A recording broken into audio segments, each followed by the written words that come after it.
Namaste to one and all. And today I am here to give a book review of my first book review regarding the colonial landmarks in Mysuru.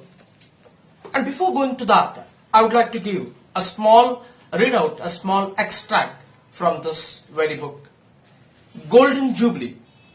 The Queen Victoria's Golden Jubilee was celebrated throughout India, which was a part of her empire. The princely state affirming their faith of loyalty to the Queen. February 16th and 17th, 1887 were the days officially set apart by the Government of India for the simultaneous celebration throughout the India of the 50th year of the reign of Queen Empress. According to every place throughout the India's celebration was organized. In Calcutta, the winter headquarters of the Supreme Government, the Jubilee was assured by an imperial salute of 101 gunfires from the ramparts of the Fort William at sunrise, and this was followed at 9 o'clock by a parade and march past of troops and volunteers on the Maidan in the presence of the Viceroy, Lord Dufferin, who happened to be the Commissioner of the Mysuru also. The Commander-in-Chief and the Lieutenant Governor of Bengal, an immensely assemblage of people, European and native, Lord Dufferin, delivered a speech praising the Queen and her reign.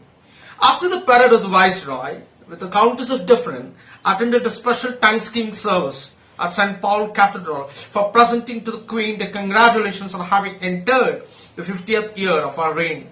A brilliant display of fireworks was also brought in the proceedings of the day to the close. The illumination of Calcutta took place on the following evening, and the Viceroy drove the procession through the principal street of the city to witness it. But in Mysore state, the government issued a notification relating to the conduct of the Jubilee celebration. The Jubilee of Her Imperial Majesty, the Queen Empress, was celebrated with a great eclat at Bangalore, at the headquarters of Mysore government and the other places in the provinces on 16th February 1887, which was official day fixed for the celebration of the event. On the day, the general Thanksgiving prayers for the life and prosperity of Her Imperial Majesty was offered in all temples, mosques and churches. The poor were fed and clothed, and a number of prisoners were released from the jail, and all the public buildings, houses, shops and decorated and illuminated. In short, there was a rejoicing throughout the state. But similarly, her Diamond Jubilee celebration, Ascension to the Throne, was also celebrated with a great rejoicing throughout the state on June 21st and 22nd, 1887. Then the regent Queen, Sri Vanivilas Nidhanan, if I am right, laid the foundation of the new hospital at Bangalore, and to be called as Victoria Hospital, which is present at the KR Market, for providing the medical relief to all the classes without the distinction, and to be maintained as a permanent state charitable institution in commemorating the long reign of Queen Victoria. And this is the extract I am reading from the book, The Colonial Landmark in Mysuru.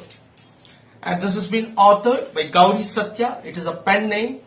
And he is a veteran journalist, and he was called as G.Suryanarayan, a veteran journalist based in Mysuru, and he had 40 years of standing experience, and he was an editor of Samachar, and he had contributed several articles, and he had written a book, one particular book that is called as The Mysuru Memories, the Old City of Mysuru, and not only that, he also wrote this book. And this book particularly consists of 15 chapters.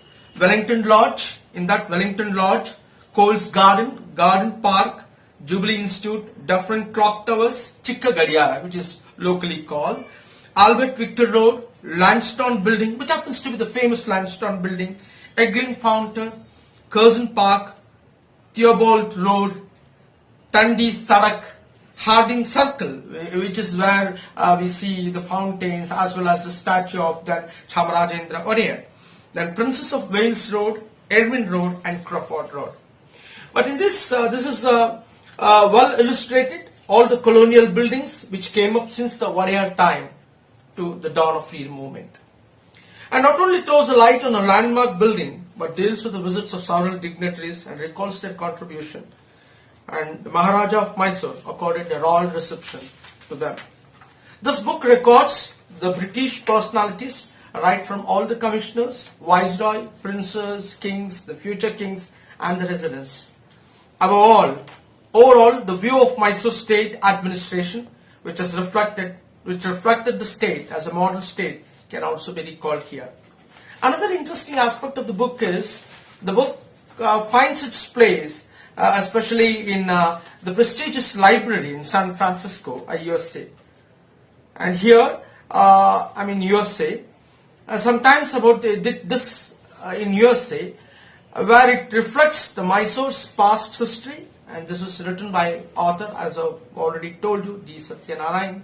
His pen name is Gauri Satya. And his book is displayed here, and this is added to the collections of the Copernicus Public Library, which serves as 9 cities, including Cupertino. And finally, this book is a delightful treat for Nama Mysuru, with full of pictures, sourced informations, building governance, to mark the colonial contributions of Britishers in building the colonial structure. The inputs, Srimati Kavita S. This is Gnanashakher. Namaste.